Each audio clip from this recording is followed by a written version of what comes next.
Hello friends, नमस्कार। आज की इस वीडियो में हम जनतंत्र का जन्म चैप्टर से सारे प्रश्न लिए हैं जो कि 2022 के लिए काफ़ी महत्वपूर्ण है। तो पहला प्रश्न है, उर्वशी किसकी कृति है? आंसर है बी, दिनकर। अगला प्रश्न है, दिनकर को साहित्य अकादमी पुरस्कार किस कृति पर मिला? इसका आंसर होगा डी, संस्कृति के 4 अध्याय। अगला प्रश्न है, दिनकर को ज्ञानपीठ पुरस्कार किस रचना पर प्राप्त हुआ? तो इसका आंसर है बी, उर्वशी। अगला प्रश्न है, दिनकर ने कविता में यानी कि जनतंत्र का जन्म शीर्षक कविता में दूधमही शब्द का प्रयोग किसके लिए किया गया है? इसका आंसर है डी, जनता के लिए। अगला प्रश्न है, दिनकर किस विश्वविद्यालय के उपकुलपति यानी कि कुलपति बनाए गए थे? तो इसका आंसर है सी, भागलपुर विश्वविद्यालय। अगला प्रश्न है, जनतंत्र में कविता के अनुसार राजदंड क्या होंगे? इसका आंसर है सी, फावरे और हल।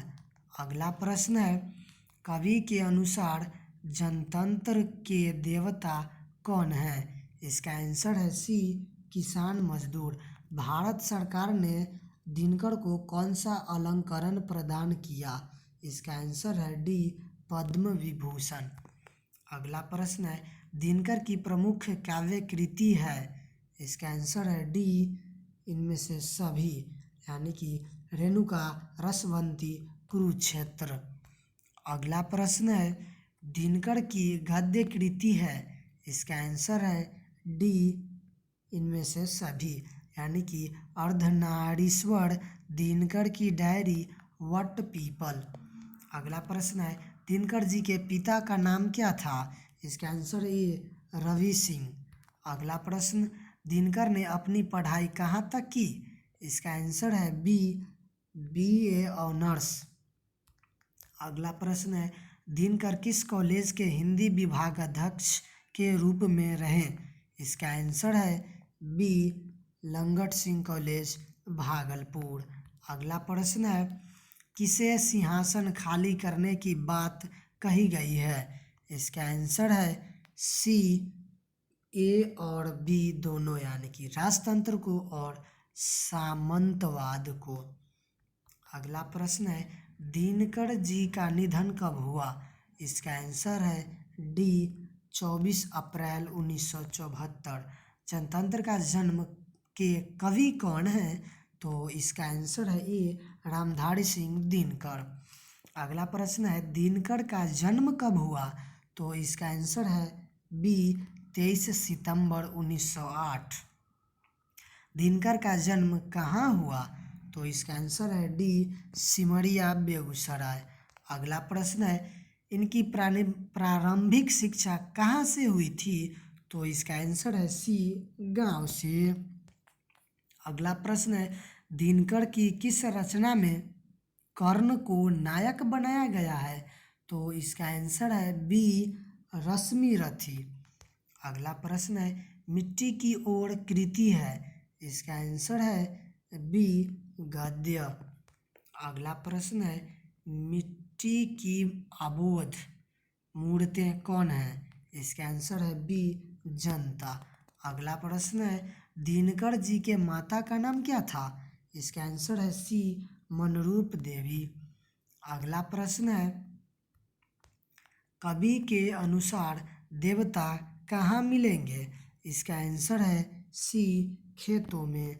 अगला प्रश्न है, जो भगवान को मंदिरों में खोजते हैं उन्हें कवि ने किससे संबोधित किया है? तो इसका आंसर है ए, मूर्ख से। अगला प्रश्न है, 33 कोटि डैश के सिर पर मुकुट धारो? इसका आंसर है ए, जनता। अगला प्रश्न है, राजप्रसाद कौन समास है? इसका आंसर है डी, तत्पुरुष। अगला प्रश्न है, नाद शब्द का अर्थ है? इसका आंसर है ए, स्वर। अगला प्रश्न है, निम्न में से कौन राज्यसभा के सदस्य बने? इसका आंसर हो जाएगा सी, रामधारी सिंह दिनकर। अगला प्रश्न है, रामधारी सिंह दिनकर रचित पाठ है? इसका आंसर है बी, जनतंत्र का जन्म। अगला प्रश्न है, सर्दियों की ठंडी बुझी राख सुगबुगा उठी, मिट्टी सोने का ताज पहन इठलाती है, यह पंक्ति है। इसका आंसर हो जाएगा ए दिनकर की। अगला प्रश्न है, दिनकर किस काल के प्रमुख कवि हैं?